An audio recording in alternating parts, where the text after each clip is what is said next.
Now you know that conflict is real, it's part of life, it's normal.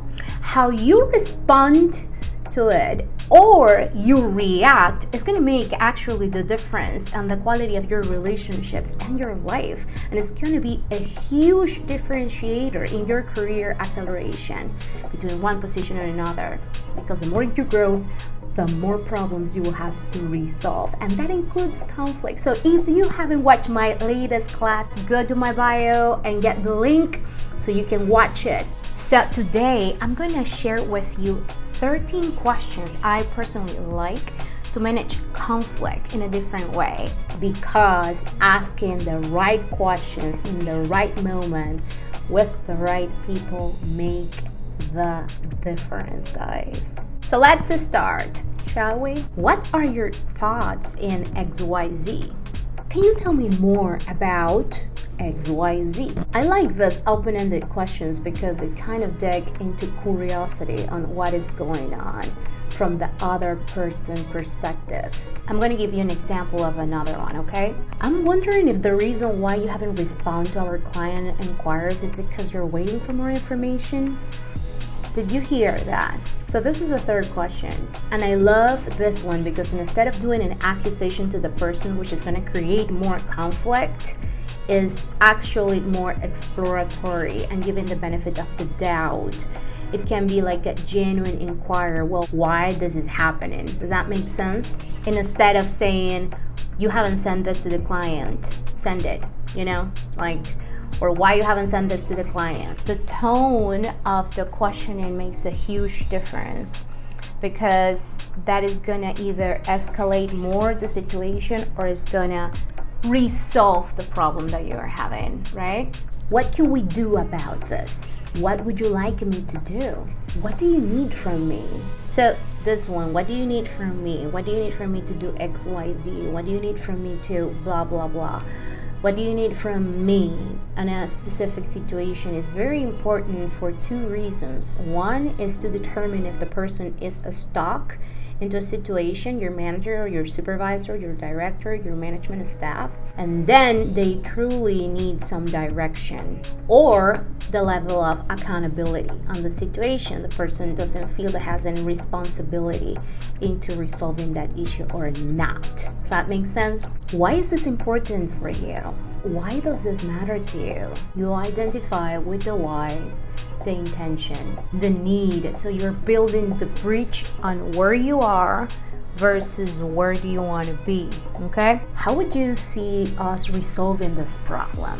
Now we're negotiating, we're making kind of an agreement. Now it's a we thing, okay? How can we work this together? This is one that I personally love, and I use that one a lot. How can we work this together? How can we make XYZ happen?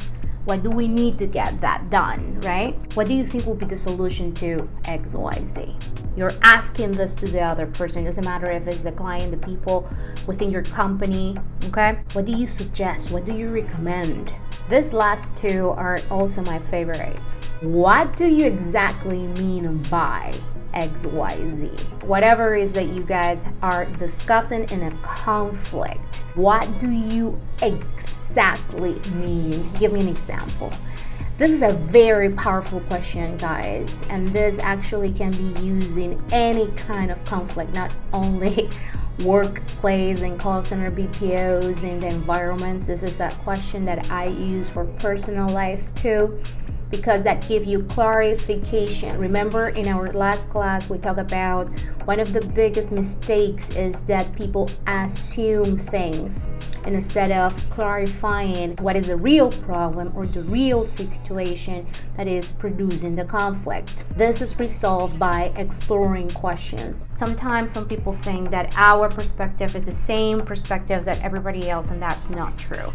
Everybody is different, and that's the beauty of diversity, that's the beauty of life. However, if you don't understand your audiences, if you don't understand your clients, if you don't understand your people perspective, then it's going to be very hard for you to look for a resolution if you are closed-minded. So I recommend you expand a little bit more your perspective by understanding what that person exactly means without any judgment, without any pre-thought.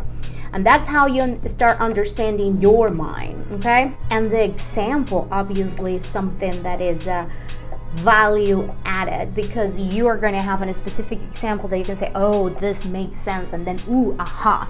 The same if it's the other way.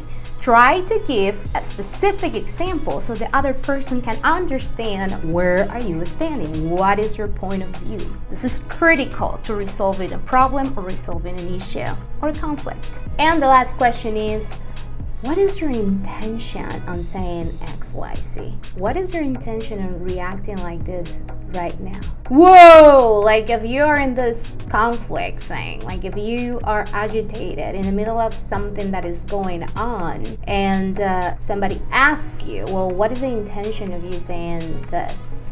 Whatever is the situation that you are trying to resolve that conflict, that is gonna create an immediate stop. Remember how we talk about perception. So it's like, what is the intention of you saying X, Y, Z? The other person will have to elaborate. What are we trying to accomplish here? Those are powerful questions, because again, people can lose track very quickly and very easy. Okay? Now, the most important thing about conflict resolution is, what is the effect that it has on you? Does it produce you anger? Does it produce you anxiety or stress? Or what is the what behind that emotion on that conflict? Because if you are not able to identify those emotions and why are you reacting to those things like that, it's going to be very hard for you to take the lead and then be the conflict resolution bridge between one person and the other, yourself and your team, because the approach can be more aggressive instead of being more an observant. An observant is like you're out of that scenario, so you can open your perspective a little bit more and see holistically what is going on. Okay, so leave me your comment. Which one of these questions do you actually use right now, or use one of those questions the next time that you have a problem? Conflict management is one of the biggest things when it comes to leadership, and is one of the core competencies that we're going to be touching in Supercharge Your Communication Powers Bootcamp in March 18 in San Pedro Sula, Honduras. Congratulations to all the leaders, managers, and directors that have signed up. I'm super excited to see you. Remember that this week you still have time to get advantage of the promo with the bonuses, so don't waste time if you haven't signed up. This is a unique, priceless lounge offer that is not gonna be repeated again. I'm not gonna make this bootcamp again. So if you are in San Pedro Sula, Honduras, if you are in Honduras, take advantage of this. If you really want to take control of your career and take advantage of all the opportunities that are right now in the call center and BPO industry more than ever. The more you grow, the more decisions you will have to make, more problems that you will have to solve, and you will have to solve them quickly and effectively. And we're gonna go through specific techniques, methodologies, strategies that is gonna help all the participants to boost their confidence and potentialize their communication skills to different audiences, which by default is gonna translate to less stress. And when you realize that conflict is not as hard to resolve, when you know the communication matrix, when you understand your audience, when you have the clarity on a step-by-step process, you're gonna do it with your own style, with your own personality. But having that base from someone that already have mastered that makes your life easier. And then of course you can duplicate that with your team members, because you cannot give what you don't know. So if you don't know how to respond to certain things, then of course you cannot skill transfer those, right? I'm extremely excited. I'm going to be landing in Honduras in March 16. Maybe we have something planned that afternoon, night after work. We'll see how the time goes, but like this video if you like it, share with other leaders in the industry who are determined to level up their career this year, that understand the power of self-development and want to take advantage of all the possibilities in the industry. So see you next week. Bye bye.